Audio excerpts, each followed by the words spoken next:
If you might suffer sunstroke, might you not suffer some similar evil from the rays of the moon? Moonstruck, you mean? Exactly. What we call lunacy, from the word luna, meaning the moon. Synthetic flesh. It's catching, isn't it? Violence.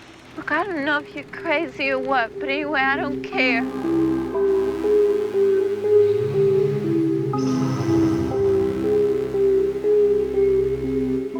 Hello and welcome back to Journey Through Sci-Fi, where we journey through the many subgenres of science fiction on screen. I'm one of your hosts, Matt. And I'm the other host, James. And in this series, we're exploring the sci-fi subgenre of mad science. And in today's episode, what will we be looking at, Matt? We are looking at some mad scientists using their mad science in pursuit of killers, serial killers roaming the streets. And the scientists taking it upon themselves to try and suss out who's behind the crimes. Yeah, it's not quite the usual true crime podcast that you're used to. We've got a few sci-fi tropes in here, to say the least. And we are looking at Dr. X from 1932, along with Time After Time from 1979. Two interesting ones to group together, I would say. Yeah, a lot of people have been messaging us about Dr. X, a kind of cult classic, maybe didn't get the fame it deserved for the kind of mad science movie it is and from the time period it's from, compared to its contemporaries. And then Time After Time returning to H.G. Wells in an indirect fashion, I guess. Yes, we're back looking at H.G. Wells straight off the back of covering two of his most famous books and the adaptations of those on screen, The Invisible Man and, of course, The Island of Dr. Moreau, which we spoke about in last time's episode. So should we get started with Dr. X, the 1932 horror sci-fi with multiple mad scientists? Yes, let's get all the scientists together in a room and figure out who's been doing the bad things.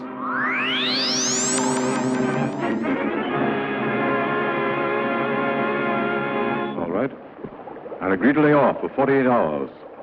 But I give you my word, if you don't succeed, I'll come in here, seal every door, place everybody under technical arrest, take fingerprints, conduct a rigid inspection. I don't care if the whole world knows it. There have been 6 murders committed all in the same circumstances. The evidence points here. It is my theory that one of us in the past, from dire necessity, was driven to cannibalism. The memory of that act was hammered like a nail into the mind of that man. Shrewd and brilliant, he could conceal his madness from the human eye, even from himself, but he can't conceal it from the eyes of the radio sensitivity. Who has been doing the bad things, man? Not Dr. X. Not Dr. X, despite the name, the villainous name. Do I just think that's a villainous name because that's the bad guy from Action Man? That's it. I forgot that he was called Dr. X. Oh, that's what I associate with Dr. X, is he got like green goo in his stomach. He's got like open wounds and you can squeeze the goo out and stuff. Remember those? Yeah, he's got an eye patch. He was a pretty good mad scientist, actually. We need to have a look at Dr. X in the 90s Action Man. Didn't he have like a bald head? He did, but he had like a little ponytail. Maybe, I don't know about that. He had a bald head and he had goggles. He was a proper mad scientist look to him. Yeah, the iconic mad scientist look, definitely. And yeah, like you said, this isn't what you would expect it to be, perhaps. I didn't really know what to expect going into this. And like you said at the start, we were suggested this by a few people who listened to the podcast.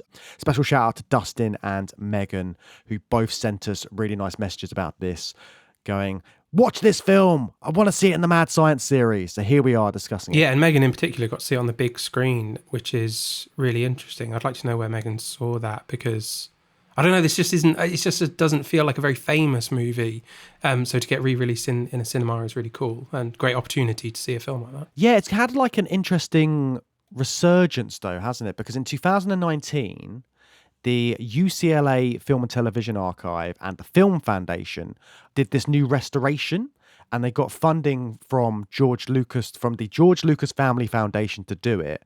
So they combined the repairing of the initial 35mm, and they've restored this version. And this version, which we're talking about, is quite famous for being in this kind of two-tone, two-strip Technicolor, which gives it this really eerie look, doesn't it? Yeah, it looks strange. It doesn't look like good colour filming, but it kind of works for for a stylistic mad science murder mystery movie. It fits right in with that, but it doesn't feel like you could just make every movie. You can't just switch over to this. It's not a good kind of long-term color process, it seems like. I mean, I don't think it caught on, did it? No, I think it only lasted for a couple of films for when Warner were doing it. There was one other film that was done before this, but it did set it apart from the other black and white films being shown at the time. But I'm sure it just wasn't as sophisticated as the Technicolor, which we come to know now.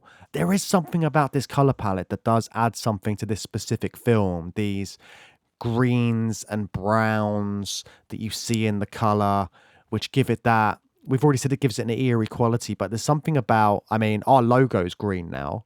It seems very sci-fi to me now. Yeah, definitely. It's that alien-looking green. Like ooze. Dr. X from Action Man's gaping wounds full of goo. It's sci-fi green. And I'll just say as well, that's really cool that the restoration was funded by George Lucas. Very easy and fun to dunk on George Lucas and take the piss out of him because of his silly dialogue in some Star Wars movies, but he seems like a very cool guy. Gave an awful lot of his Disney money to charity, I think, and does cool restoration stuff like that, cares about cinema. Good guy. Yeah, he loves films just like us. And this film is also significant because obviously we're talking about mad science in this series, and this has an abundance of mad scientists in, doesn't it? There's, 5 mad scientists in this, all told? Yeah, of varying degrees of madness, but certainly all a little bit mad. In fact, Dr. X himself is, I would say, the least mad of the mad scientists, but he's certainly conducting some of his own mad science. And they're all doing their own little mad science projects, as befitting 5 mad scientists. Yeah, they've got this lovely sequence where the police detectives are being shown around this school of science. Is it a medical school specifically that they're exploring? Yeah, I think it is. I think it is a medical school, but they're not like practicing medicine. Like, are they? They're kind of just doing whatever the hell they want. Yeah, it's like a research school, isn't it? It's like a research science that they're doing, and they've all got these crazy experiments that they're undergoing, and they're all notable for having different disabilities as well. And because each one of them has this kind of iconography to them around them as well. Like one of them has a glass eye, one of them is missing a hand, one of them's going around in a wheelchair. It's got all of these, you can sort of identify each of them by that. But then also because there's so many different scientists, I kind of lost track of who was who and who was doing which experiments, because they do kind of go through all the different science that they're doing quite quickly, don't they? Yeah, I also think, I feel like one of them might not even be properly introduced. I can't even remember. But I think part of what contributes to that is that most of them don't matter what their sort of field of study is. So all of them don't matter, because I'd say even the character where it does matter, turns out to not even be his actual real field of study. So we have a killer on the loose, and it's believed to be one of these 5 mad scientists working at this place. But as it turns out, that doesn't really matter, because the main sort of chunk of the mad science in the film is this the experiment that Dr. X conducts to try and figure out who the villain is. And by that point in the film, it doesn't matter what they were doing in their own research. What matters is they're all strapped up to various gadgets and watching a reenactment of a murder. It becomes like early CSI, doesn't it, with the kind of forensic investigation that they're doing. Yeah, but a 1930s sort of Frankenstein era, electrodes crackling, that kind of CSI, rather than computer based. I don't know. I don't watch a lot of CSI. I don't actually know what they get up to in that. Yeah, it's. I assume it's not exactly like this. They don't have live beating hearts in jars like they do in this film, which have been beating for how long has Wells been keeping his heart beating in a jar? It's like 2 years, I think he says in the film. Something like that. He's very pleased with himself for how long he's kept a human heart alive in a jar. And that's very Frankenstein-esque. It's sort of leaning on all that kind of stuff. Wells is also dead giveaway. He's looking into cannibalism. That's his field of study that he says quite early on, which is a bit of a clue. And then we've also got someone who's looking into how the moon can make people mad. It's sort of Yeah. lunar studies. And then you've got, what else are they looking at? Is one of them looking at brain grafting? Yes, something like that, yeah. And Dr. X himself is essentially building a lie detector, but he speaks about it in much more grandiose terms about how, the human psyche can reveal all kinds of secrets if we push the right emotional buttons. And he really is trying to push those buttons, isn't he, when he gets all the scientists together for this interrogation. But all of this story is told through a comedic lens as well as this sort of serious, dark thriller. It's also got this character of Lee Tracy, who is the paparazzi guy. He's the journo who's trying to find out what's happening with these murders and trying to solve it so he can put it in the newspaper and get a headline and get paid. And he's sort of this just bumbling character throughout the whole thing. And I thought he was an interesting addition to this because, again, this is like another pre-code film. So it's got quite dark undertones. I mean, it's got a killer who is going around cannibalizing people. Yeah. But on top of it, you've got Lee Tracy going around and sort of like falling over and having a bit of a romance on the side. What did you think about that element in the film and how it works? I really didn't like that character at all. I found him very annoying. Like but I kind of just ignored him. I tell you what pissed me off was that he saves the day basically at the end of the movie. He's the hero. He is the hero of the piece. And I was just kind of annoyed by that because I'd spent the whole film just being like, oh, this guy again.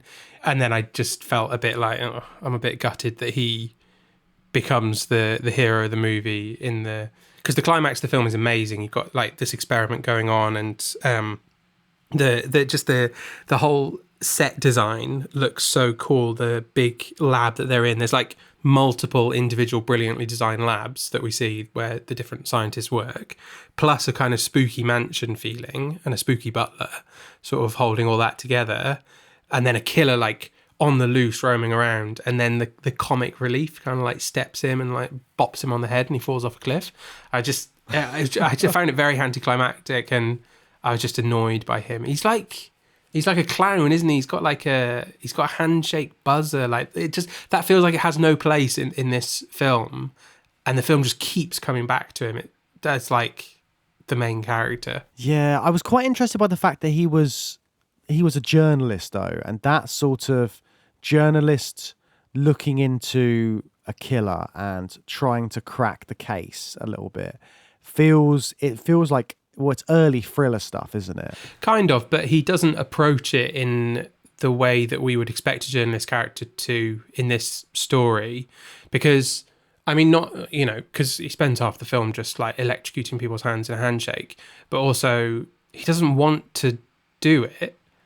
Like, he's trying to get off the case because he's like, oh, this is shit. Like, have you got another story I can report on? He's like calling his boss and being like, yeah, I don't really want to do this. Is there another thing I can report on? And he just gets sent back out.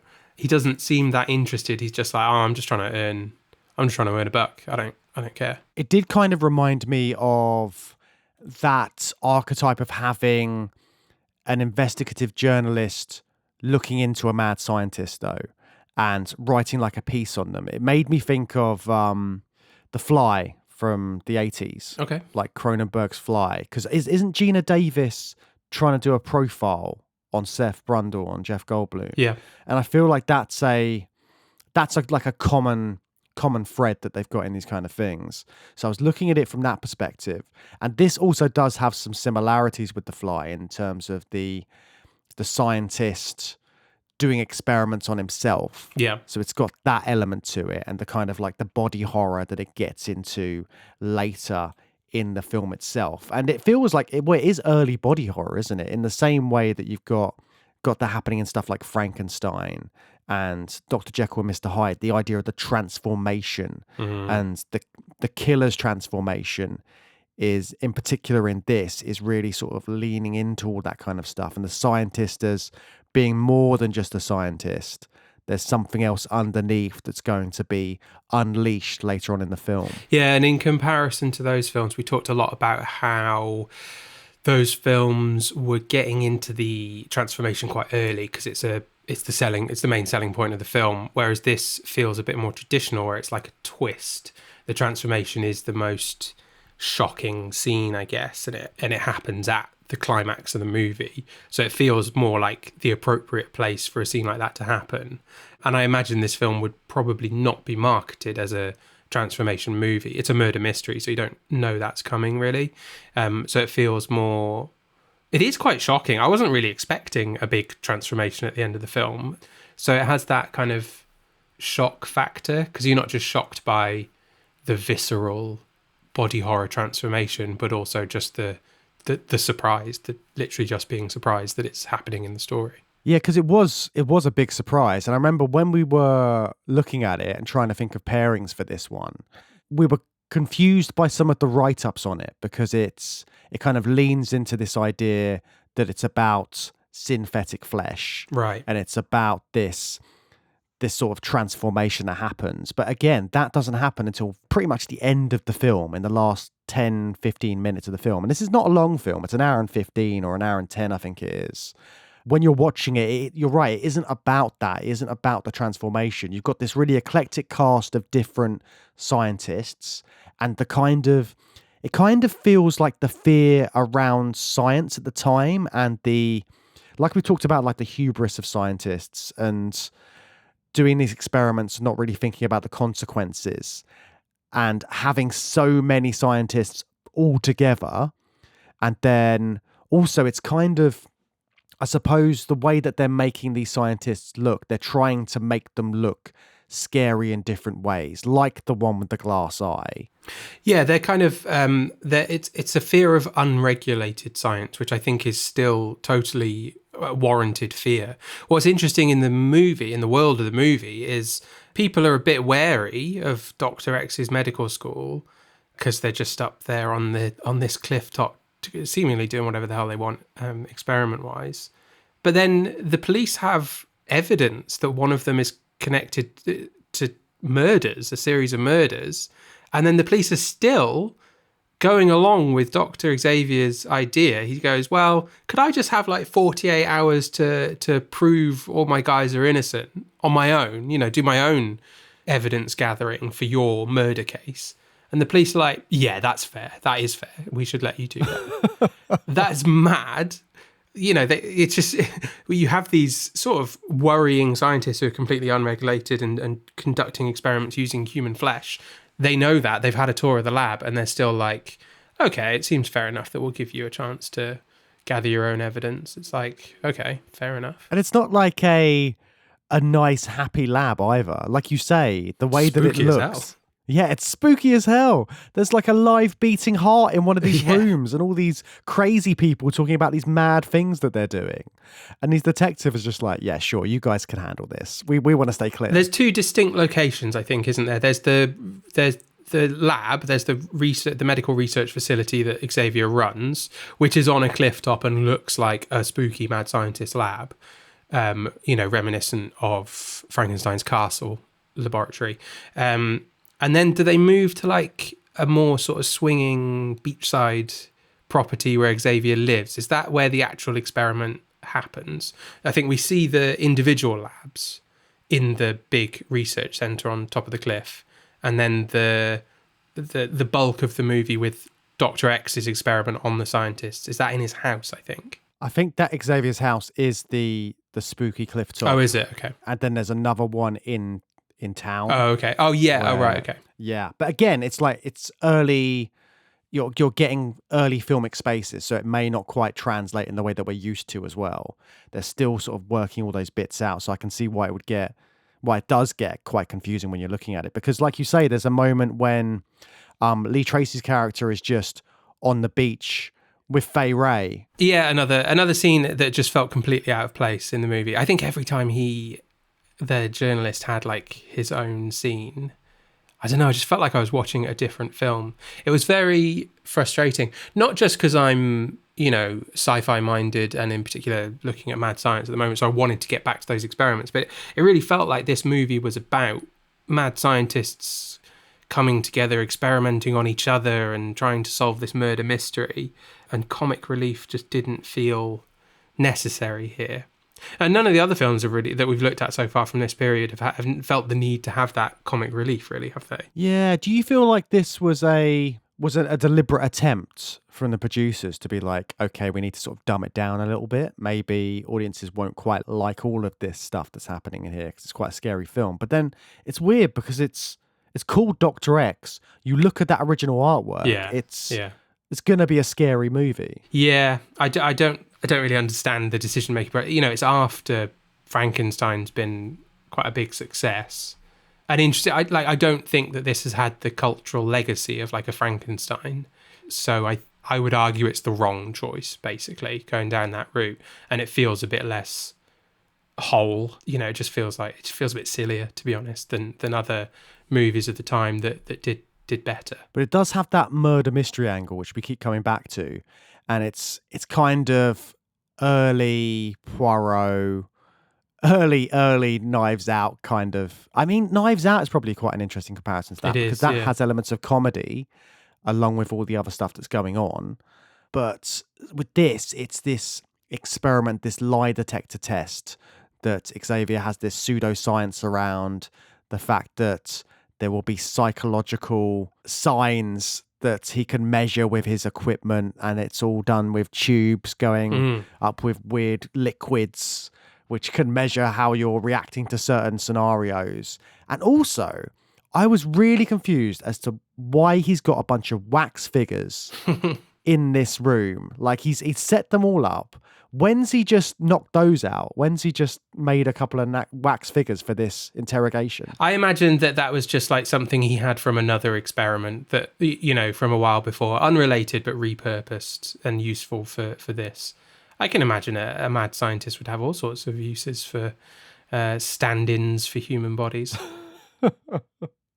It just seems so mad to me, but then so much of this film is just absolutely bonkers. What I loved was the lie detector works by, like you say, big tubes, and the more their heart rate goes up, they will eventually raise like a floating block in the tube, and whoever's tube floating block rises to the top first must therefore be the killer. So it just like introduces drama to the experiment, because heart rate can be monitored however, right? I'm wearing a heart rate monitor now and it's just got a number on it. Like, but that's not fun, is it? Like, that's not as fun as a tube filling with some sort of liquid that's going to reveal my guilt if it fills to the top. Yeah, Fitbit doesn't quite have the same impact, does it? But yeah, it does have impact in that moment. But then I think like they're not looking at the killer in the way that we look at killers now, because obviously it's very early into the sort of examination of serial killers and how they operate and things like that. And the idea that if you're guilty, you're going to really panic and you're going to give yourself away like that. But the sort of image of killers and psychopaths now is that kind of disconnection between normal human behavior. So nowadays, I think you wouldn't imagine them to panic in that exact way. They just think in a very warped way to how the average person thinks. Yeah, that's Dr. X's whole thesis, is that you cannot hide, your true intentions or whatever. So his whole thing, it hinges on that, which I suspect is not that functional of a investigative technique. But it is fun and it is cool. And I know they made a sequel to this, but I don't know if he became like much of a recurring character. But I would love to see, like a TV show that is like Poirot or whatever, but set in the 30s. So, you get a mad scientist who gets to behave like a mad scientist and getting called in by the police to solve a new murder each time, but he does it in not instead of Poirot twirling his mustache or Columbo asking annoying questions, you've got Dr. X coming in and strapping people to a new fantastical machine that he's developed. Like, that would make a great detective series. Yeah, I think in the sequel, again, you've got a reporter character, and he's teaming up with a young doctor. Oh god! So they just follow the reporter aspect. That's the worst aspect of the film. But I think in that one, just looking from the write-ups, it's about synthetic blood.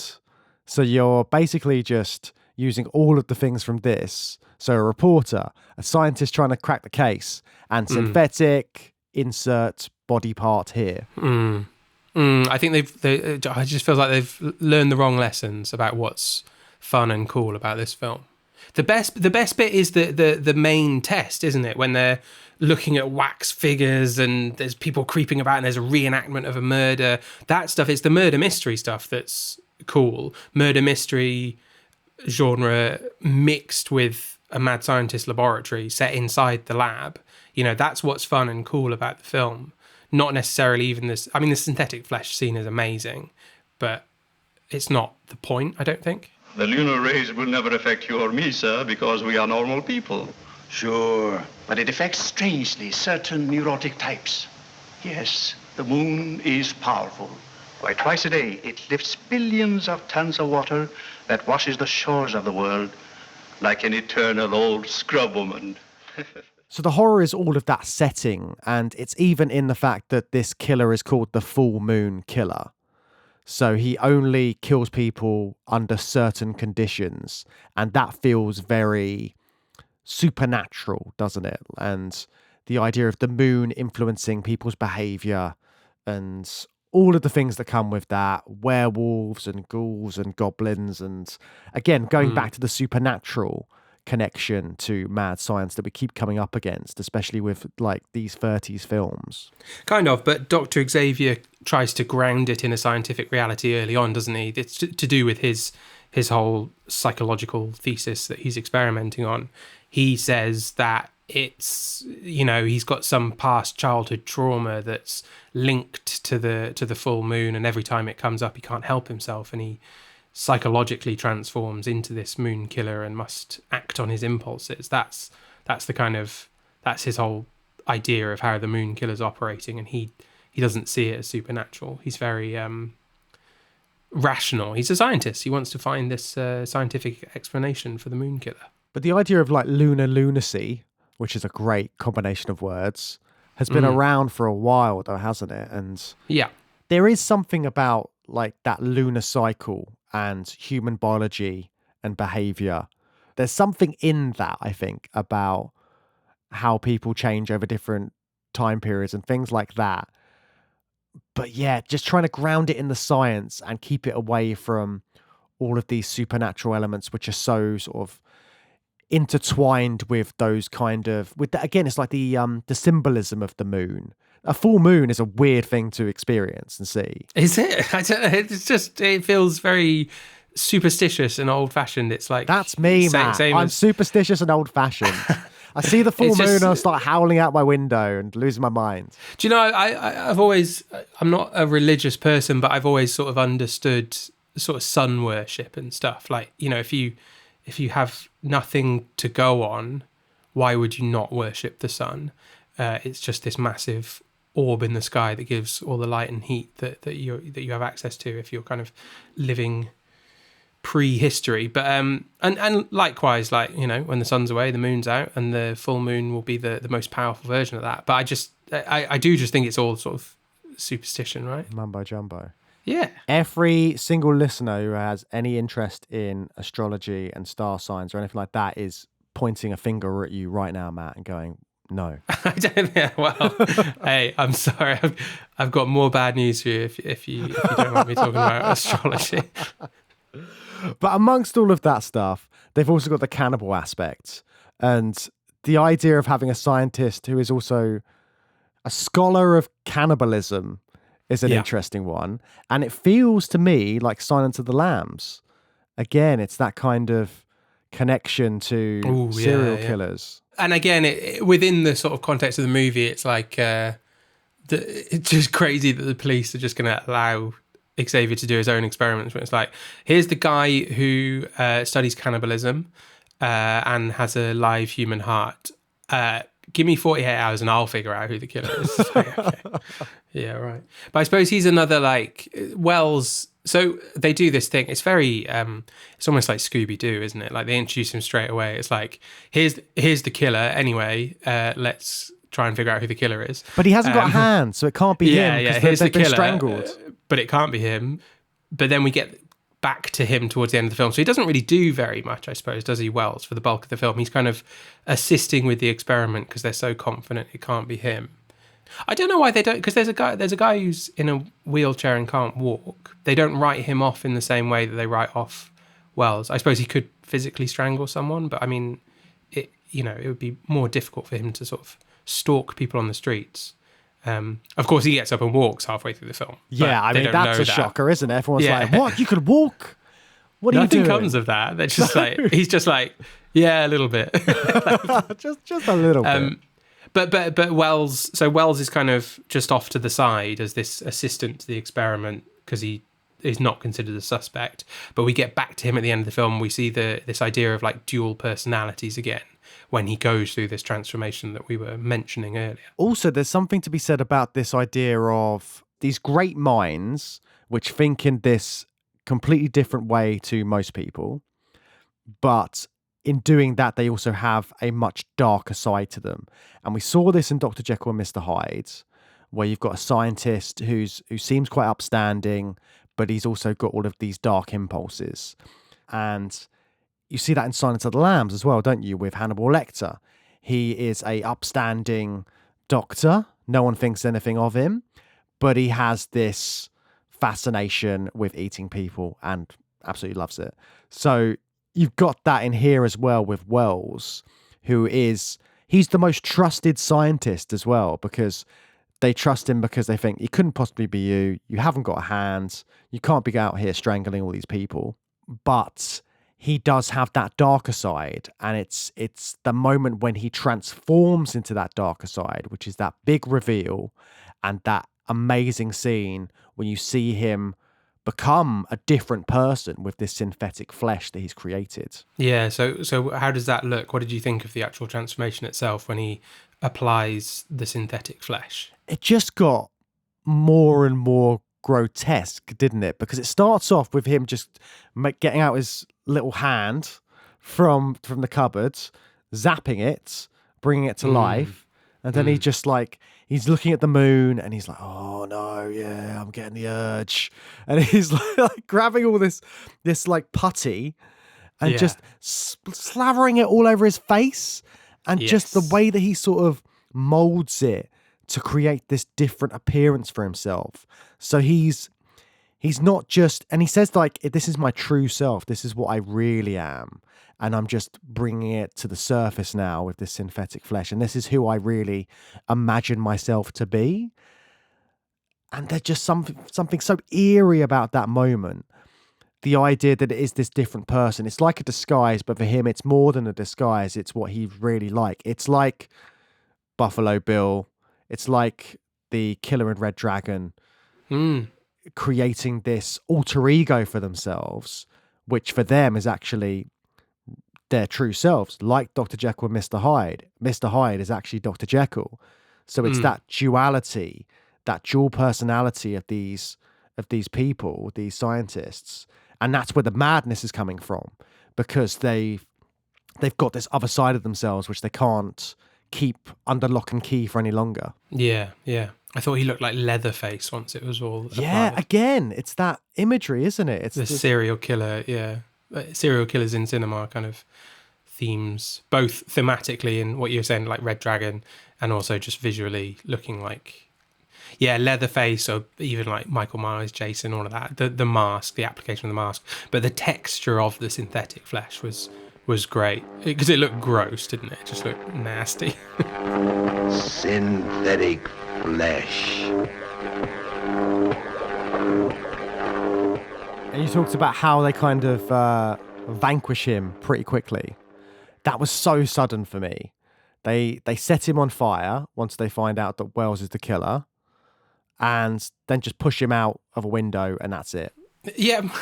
Again, a little bit disappointing, because it's such a build-up, isn't it? The scene where he transforms is great. because it's pure madness. He's just like pasting it on and chanting synthetic flesh.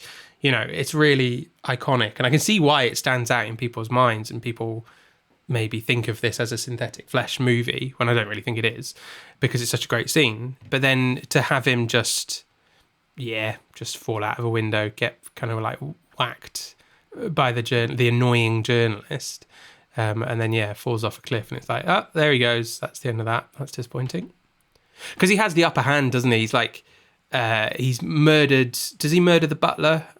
Who's the creepy butler. The creepy butler, who's like the only person who could seemingly do anything at that point to save everybody. So it's like, oh shit, like he's got the upper hand. Everyone's for some reason handcuffed to their chairs, including Dr. X, and the experiment is underway. And then it's just like the bumbling idiot just rolls through and knocks him out of a window. And then the bumbling idiot gets the girl at the end, and it's just, that's where we're going to end this film.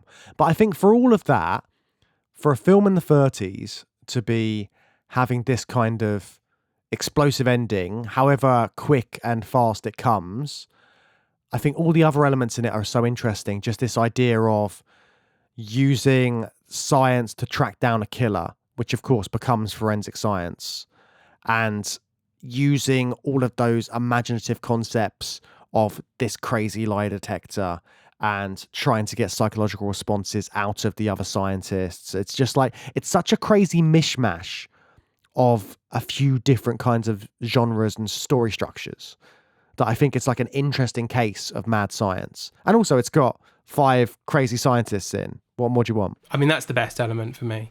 It's the five different mad scientists all involved in one big mad science experiment to try and uncover a killer. That I love that element of it. Yeah, it's 5 scientists and then one having this dual personality. Again, that's something we keep seeing in these mad science films. And it's something that we also see in Time After Time, the idea of hiding another side of yourself. Mm-hmm. And the chase to pursue a killer.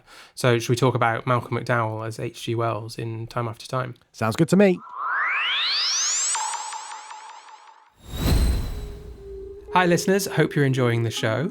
If you want to support us and get access to hundreds of hours of bonus episodes, you can sign up to our Patreon. We've got discussions on all the latest sci-fi films in cinemas, the Bad Movie Bunker, and Patrons' Picks, as well as mini-series covering your favourite franchises. Patrons get to have their say on what we cover, both over on Patreon and right here on the main show too. So if you want to join, head over to patreon.com/Journey Through Sci-Fi. Now, back to the episode.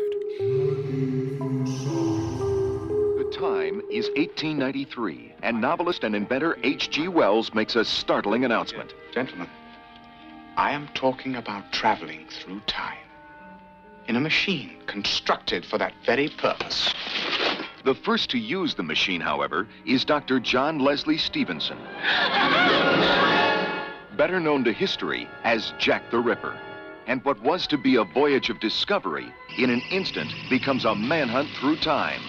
From 19th century England to 20th century San Francisco. So this is directed by Nicholas Meyer, beloved director of Wrath of Khan, who will go on to direct Star Trek II, The Wrath of Khan, made in 1979 and based on a novel that hadn't been written. Is that right? I'm not 100% on that, but I know it's based on a different novel. It's not based on the Time Machine. No, but there is a book called Time After Time, and I think it wasn't actually out when the film came out, but the author was friends with Nicholas Meyer, I think, and said, what do you think of this? I think. Mate, let's make this film and I'll get some money off the book. Yes, yeah, and I'm sure he did get... I'm sure it's a great way to release a book is if there's a movie already out, although novelizations don't always do that well. Anyway, it's kind of a retelling of the Time Machine that we talked about ages ago in our time travel series, bringing back H.G. Wells, but the fictional character H.G. Wells, Herbert Wells, who is the main character from H.G. Wells, The Time Machine, right? Yeah, and we've been talking about H.G. Wells quite a lot so far on the series, obviously with The Island of Dr. Moreau last episode and The Invisible Man, and just how much of an inspiration to other sci-fi writers he's been, and specifically the idea of like the mad scientist, the scientist who has an invention that is going to change things, and the moral dilemmas that you get from that, and the sort of ethical questions that those bring up. And this is quite an interesting framework for that, because it's blending historical figures with science fiction elements and creating, again, it's another mishmash. This feels more like a thriller than Dr. X was, perhaps. Dr. X was kind of this murder mystery. Yeah. But this feels very much like a 80s thriller film with Herbert H.G. Wells pursuing the character of Jack the Ripper across time into the future and trying to track him down and put an end to his murderous ways. Yeah. It's a completely crazy plot, isn't it? I was actually a little bit surprised by how seriously the film takes its own premise. Pleasantly surprised, actually, because it's a silly premise. H.G. Wells travels through time to pursue Jack the Ripper. It's like, that's a proper schlocky B-movie logline, isn't it? But that's not what this is. It treats it quite seriously. It has good performances as well, really convincing performances within that extremely high concept scenario that kind of bring it to life and make it feel quite real. And again, you've got this congregation of learned men all getting together and discussing science and big moral, ethical questions around it and stuff like that. Like in The Time Machine, H.G. Wells' original novel, this begins, well, it doesn't quite begin, but one of the early scenes is of a dinner party where Wells has got all of his colleagues, all of his friends together to discuss this machine that he's made. But adding on the fact that we've got Jack the Ripper roaming around and turns out to be one of these dinner guests, that just gives it this whole extra spin, which really does feel like it's about to go off the deep end, but it keeps it rooted in, I don't know, there's a lot of fun to be had in this film, but like you say, it takes its premise seriously at the same time, which is a weird combination. Yeah, like that. There's space is made for fish out of water time travel humor, but it's not in any way a comedy movie. It's just quite naturalistic, I suppose, in that here's a realistic portrayal of what H.G. Wells would behave like if he was brought almost 100 years into the future. And when we talked about Wells, we were talking about his views on society and his quite sort of liberal nature. And in this, they make references to free love quite early on and things like that. So he's not completely shocked when he enters the future and he's in this sort of utopian world, or the utopian world that he has in his head, which doesn't quite match up to the real life world of 1979. But there's still this hunger for knowledge that he's going about throughout, and he wants to see if this future is what he expects it to be. But then you're juxtaposing that with Jack the Ripper's character, who is going to the future to escape capture, and you're finding out how actually the future that Wells is imagining with all of his utopian views and views on society isn't quite the case, and it might be more in line with Jack the Ripper's view of what the world is actually like. Yeah, you've got two friends, essentially.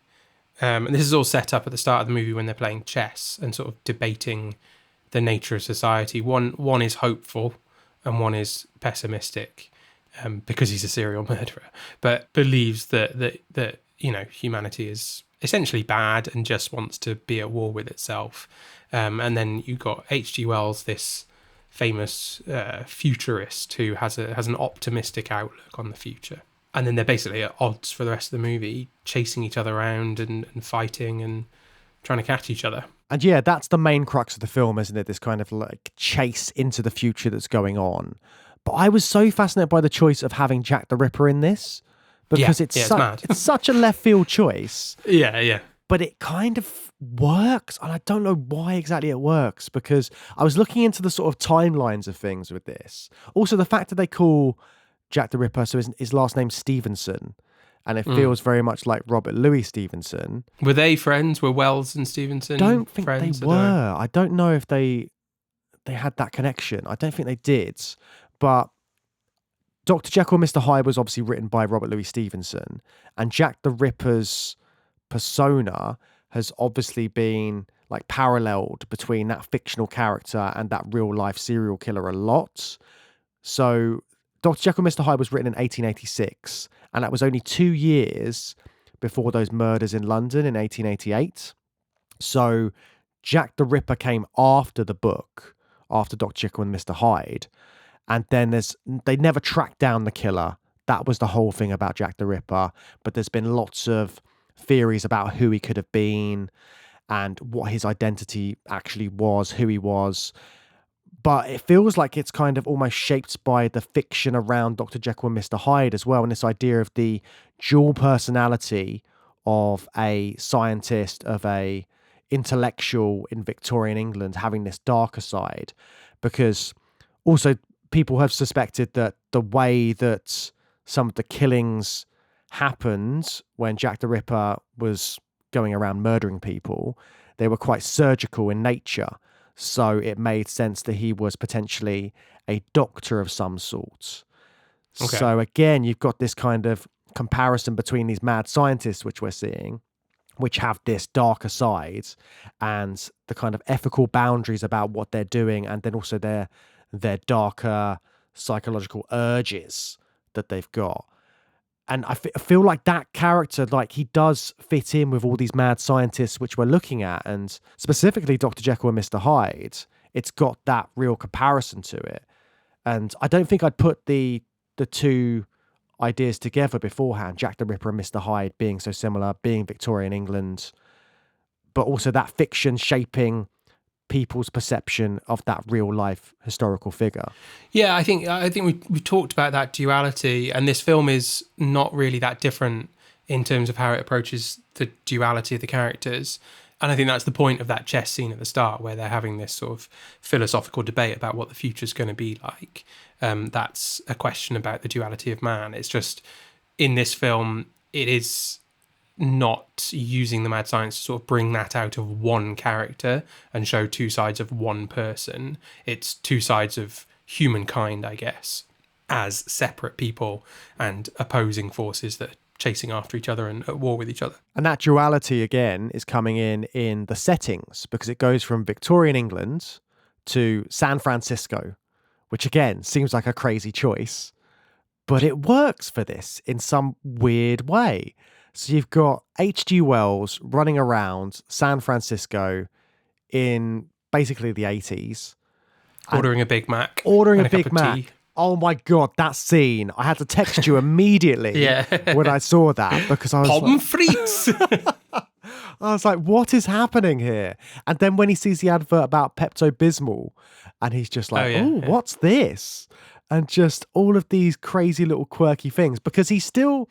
Malcolm McDowell was playing it as if, obviously, he is H.G. Wells, but these are the kind of reactions H.G. Wells might have had if he was in that future. And it feels like it shouldn't work, right? Like, because it's not a comedy, and it felt like it was going to be a comedy when that sort of stuff started to happen, but that fish out of water stuff runs its course pretty quickly.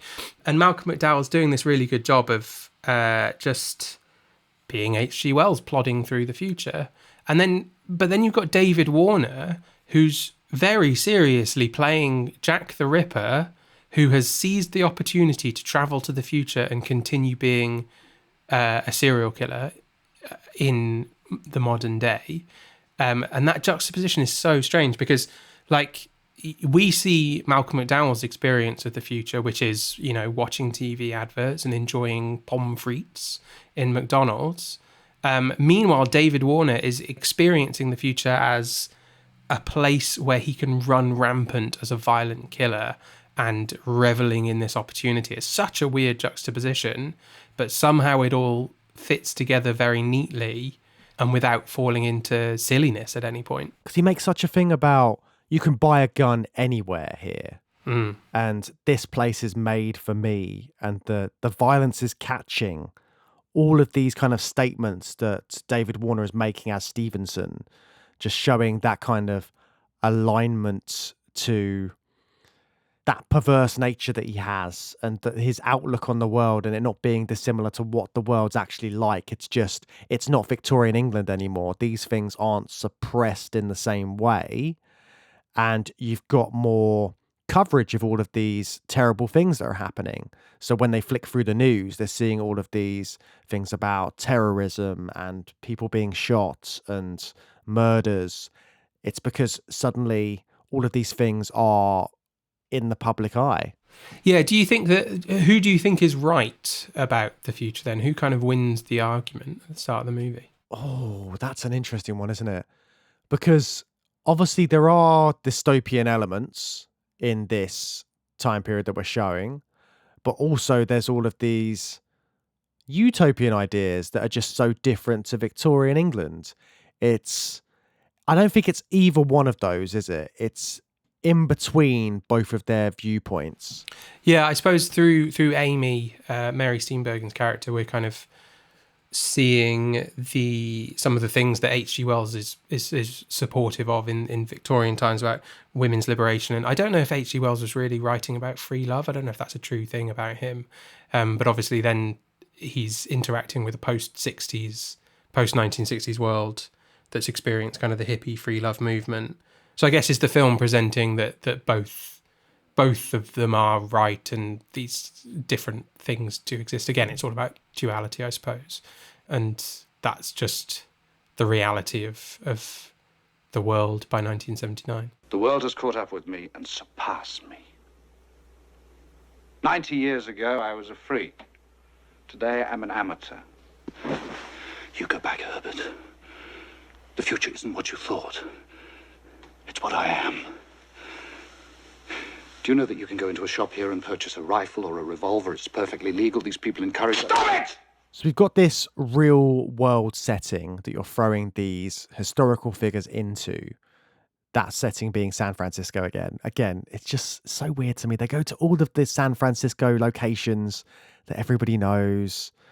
And they've got so many little pop culture elements, like the Mickey Mouse phone really drew my attention. Yeah. I was just like, why does she have a Mickey Mouse phone in particular? I don't know. That really just threw me out of it a little bit. But again, it's the Americanized element of it all. But amongst all of that stuff, you've got this you've got this sci-fi element, haven't you, of the time machine. And when we did our time travel series, we talked about methods of time travel and how you depict that on screen. What did you think about the way they depicted Wells's time machine in this iteration? Yeah, I really liked it. It wasn't quite as iconic as the sled from the time machine, but I like that it looked like a slightly updated version, but still had this conceivably Victorian construction. And it's got looks like it's got jelly beans on the side, but it kind of, it's like a pod, isn't it? It looks like a tiny helicopter with no blades. I like the dials, all that stuff, dialing in your date and stuff. What I really liked was the actual sequence of time travel, the very psychedelic disco photography, with the sort of shining refracted lights and what do you call that, kind of like repeating images layering over each other and photo negatives of Herbert. I loved all that. I thought that was cool. I was like, this is a great time travel sequence. And I thought the time machine looked cool as well. What did you think of it? And how does it compare to the sled? Because you love the sled, don't you? Oh, the sled's great. The sled with the way it's got its, you move forward, you go forward in time, you move back. It's got those kind of elements, but I think making it look a bit more like a carriage almost wasn't quite what I wanted for this, but it still does look cool. It's a cool time machine. It looks a bit like a toy you could buy in the 80s with the, like you said, the little gems on the side, just making it look a bit more psychedelic.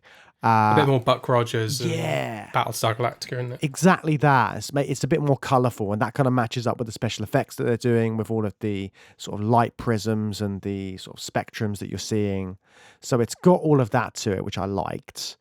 I got a bit confused, if I'm honest, about how the key worked and the automatic return and all of that stuff. I understood the key and the return, But then they throw in, there's a few Chekhov's guns that Herb has built into his time machine in this version.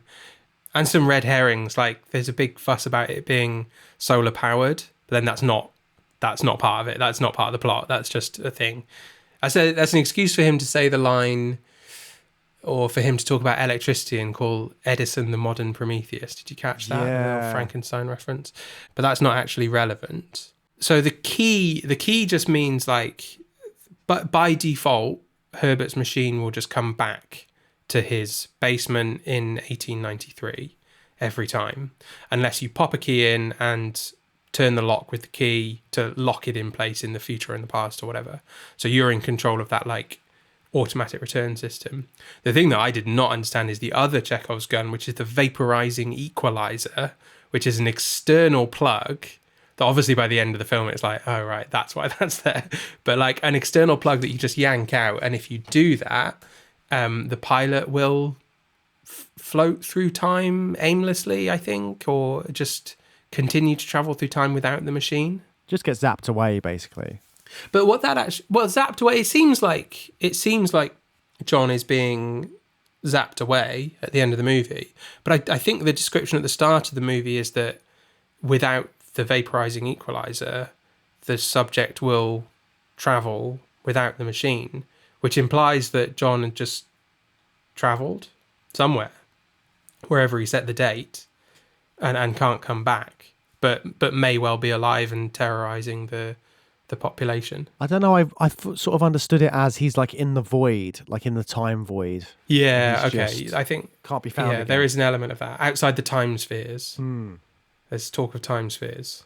Yeah. Again, time travel always complicated when described on screen, but also like the rules can be anything, and having that kind. I think the Chekhov's gun analogy comparison that you just had was exactly right. It's those kind of things that they throw in at the start, like this is how it works, this is all the exposition, we're going to come back to this later, and then you might understand why that's in there. Yeah, absolutely. So you can zap him. Yeah, exactly. He needs zapping. You need to get rid of him. But I think like Herbert is maybe our least mad scientist. He's conducting mad science. He's created a time machine. I think most of the people that built time machines when we did our time travel series were mad scientists in one way or the other. But this one, and also Dr. X as well, are kind of the least mad people that we've seen that are doing mad science, because they're very like, they've got their head screwed on and they're trying to solve murders. They're very rational men who happen to partake in quite mad scientific experiments. I was thinking about this, and although he isn't mad in the way that you would imagine, everybody else thinks that he's mad. He is literally in the future telling people he's H.G. Wells or Sherlock Holmes. Yeah. And nobody believes him because it's just so, it's crazy. So he is viewed upon as this mad character by everybody else. And that's kind of a thing that you see in sci-fi with scientists and people with big breakthroughs. Everybody else is like, no, it can't be done. This is ridiculous. Your ideas are not realistic. You're not living in the real world. But these are people which are, well, they're not living in the real world. They are using their minds to think up different things. And in this, I think the moment where that really sort of stood out for me was that interrogation scene. And it just made me think of the Terminator as well. Yeah. I thought of Terminator. Yeah, Kyle Reese and Sarah Connor being interviewed by the police and trying to tell their stories of a doomed future. I also really like him like bringing in the name Sherlock Holmes. Like he thinks he's being clever, but it just makes him sound even stupider. Because he's got no frame of reference, has he? He doesn't know that people would still know about this all those years later. But yeah, I love that. But from his point of view, he must know that Sherlock Holmes would be a more well-known than H.G. Wells. Although actually no, he arrives in an H.G. Wells museum. So he's not that famous, I think, in his own time yet as an author. But then I suppose he's arrived and realised that he is well-known enough to have a museum. So yeah, maybe Sherlock Holmes is a good shout. But you can't think of another name.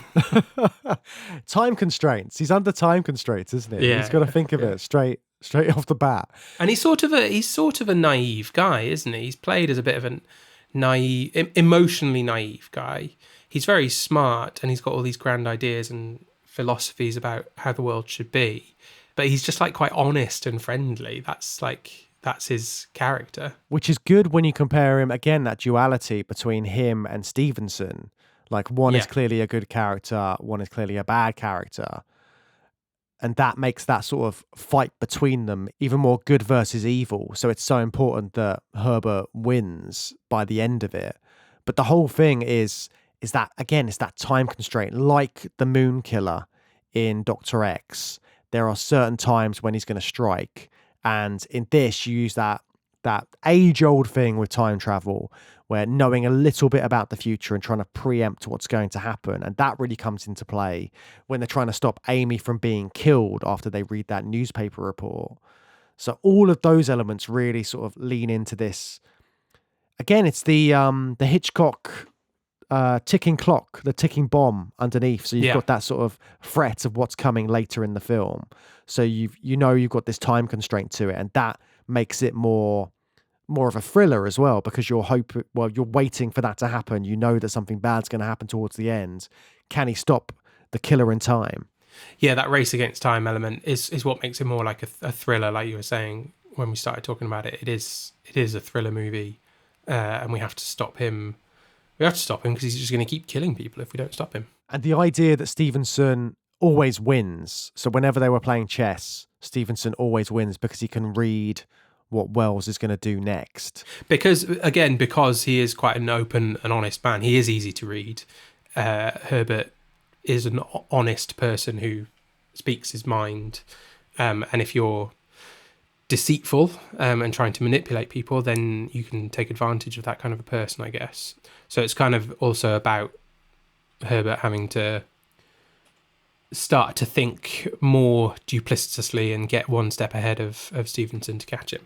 And also because that darker side of Stevenson is being revealed more and more through their conversations, Wells is finally actually understanding how he thinks. So he's able to get into his mind and think about what he's going to do next, where he's going to go, even though a lot of the time is him sort of like, it seems like he's almost bumbling after him, trying to catch up, whether he's driving a car really fast out of necessity, all of this kind of stuff. He's trying to track him down, but he's not doing it in this because David Warner's Stevenson is very calculated. He's very serious. So it's another contrast, because you've seen Wells having a Big Mac and some pommes frites. Yeah. And a cup of tea.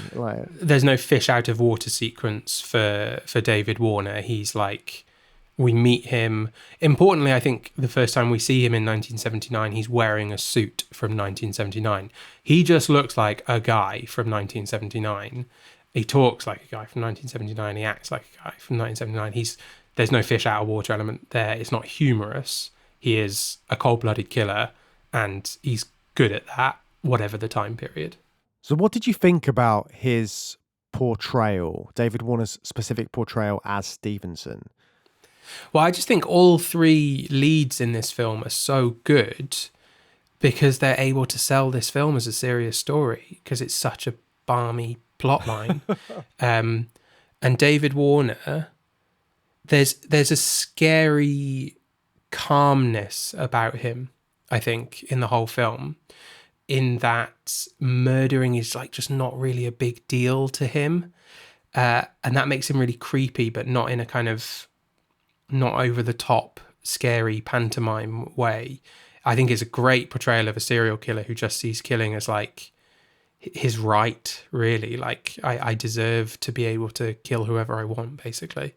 Did you find it interesting that Malcolm McDowell is playing the good character in this when he's so... Definitely, yeah. It made me wonder if I've like not seen enough Malcolm McDowell things, because I only associate him with playing bastards, really. Obviously Alex from Clockwork Orange, but as an older actor as well, I've seen him in a lot of stuff, and he tends to play, if not an outright villain, then like, you know, somebody's mean boss or something like that. He plays bastards. So to see him play this sort of emotionally open, very honest guy, and like give a good performance of that, really convincingly playing this version of Herbert Wells. I was shocked, I guess. I didn't know that Malcolm McDowell could give such a performance. He's great in it. They both are. It was great. And then seeing him interact with Mary Steenburgen as well as Amy, I think that softens him as well, because she's so like amenable and nice natured that when you see the two of them in this together, you can see that kind of they're like rubbing off on each other, which is actually what was happening as well. Literally. Yeah, literally, because they got married after this, didn't they? They had a real on and off screen relationship, which I had no idea about until I was looking it up afterwards. I would never have picked those two as a couple. Yeah, well, you got to assume Malcolm McDowell's not Malcolm McDowell off screen, you know. But it shows you just like how invested you get into certain like actors' performances, and when they get typecast into roles, you're just like, that's who they are. It's weird. Yes, he's quite iconic. I think it really just comes down to his voice. He has a perfect villain's voice, doesn't he? And he's not doing the Malcolm McDowell voice in this. He's got a much softer H.G. Wells voice. Did you read, when you were looking into this? Did you read that he like tried to do a real impression of H.G. Wells, but when he heard H.G. Wells' real voice, he was like, oh, that's shit. Like, apparently, I've not heard H.G. Wells' real voice, but there are recordings of him, and apparently he's got a very like squeaky, high-pitched voice, and he was like, that's not very dignified. I'm not going to do that.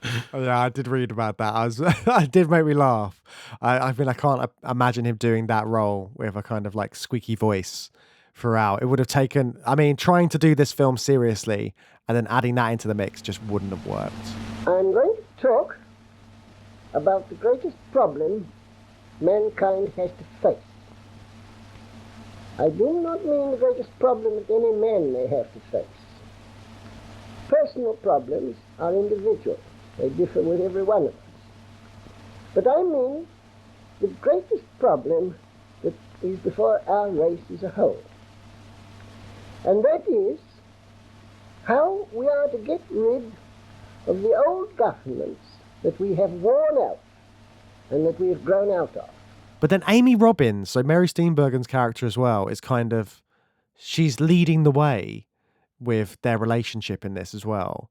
So she's like taking it by the reins. And I thought that was an interesting dynamic as well, because you've got this sort of stiff upper lip Englishman from Victorian times who is quite liberal in that time, and then coming to the future, and then him adjusting to everything else here. I thought that was an interesting pairing of them, and it kind of humanized his character even more by putting those two in a relationship. Yeah, and it's a believable romance as well, probably because they were shagging off screen, but like it is a good romance. And like it kind of the mid part of the film sort of becomes more like romantic comedy, like they seemingly kill off Jack the Ripper off screen within, less than an hour, and then you've got just a chunk of them having a romance, having a romantic comedy almost, that then comes crashing down when Jack the Ripper is still active in San Francisco. But again, it's just this weird thing where there's some crazy high concept ideas, and then I wasn't necessarily expecting a romantic comedy in the middle, so there's some genre hopping back and forth, and yet the whole thing hangs together. I really do think, because of the three performances that are just so believable as people dealing with time traveling H.G. Wells and Jack the Ripper, like you need absolutely premium actors to sell that concept, don't you? Oh, 100%. And you can see why, even though this film has built up a cult following around it, and it's a shame we didn't get to cover it in our time travel series, but I'm really glad we've been able to cover it here, because in terms of like film history, Back to the Future owes quite a bit to this in certain ways as well, because it was a different spin on time travel. I think the creators of Back to the Future watched this a few times. I mean, that would explain why Mary Steenburgen appears in Back to the Future 3 as Doc's love interest. So you've got this kind of legacy of this film as well, and it just works really well for this mad science concept in addition, because you've got this duality of the scientist and the wanting to do something to benefit mankind and provide this new invention, this new scientific knowledge that is going to help people, but there is also this darker side of humanity that is going to misuse that. And that's where you get this split between good and evil and the moral and ethical questions of using this kind of technology. Yeah, the misuse of somebody else's mad science is an interesting sort of dimension that we haven't, I don't think we've seen before. Someone getting their hands on the mad scientist's creation.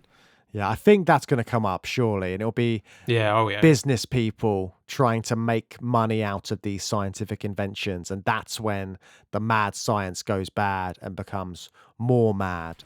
So it's interesting to look at these characters who are the most sane mad scientists we've seen, I think, so far on the series.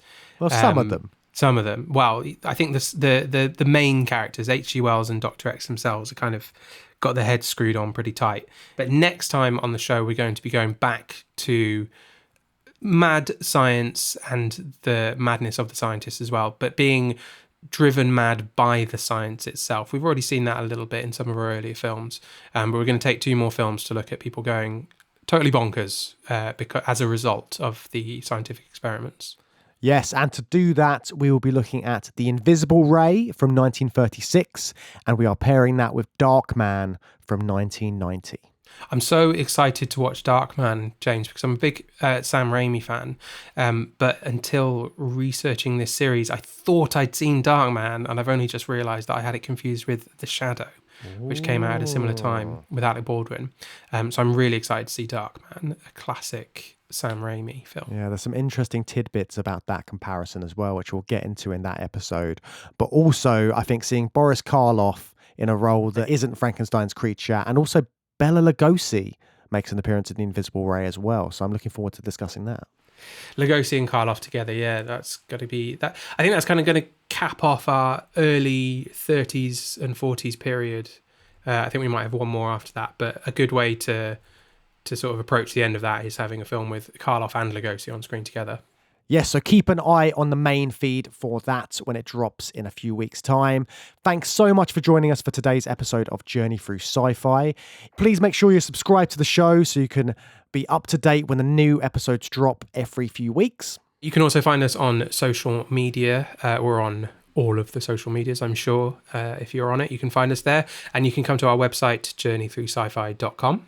And if you want a free and easy way to support the podcast, you can leave us a review. 5 stars always goes down a treat. It's a quick and easy way to help new listeners of the show discover it. And if you really like what we do and you want to support us even more than that, you can come and join us on Patreon at patreon.com/Journey Through Sci-Fi, where you get all of our bonus content and support the show.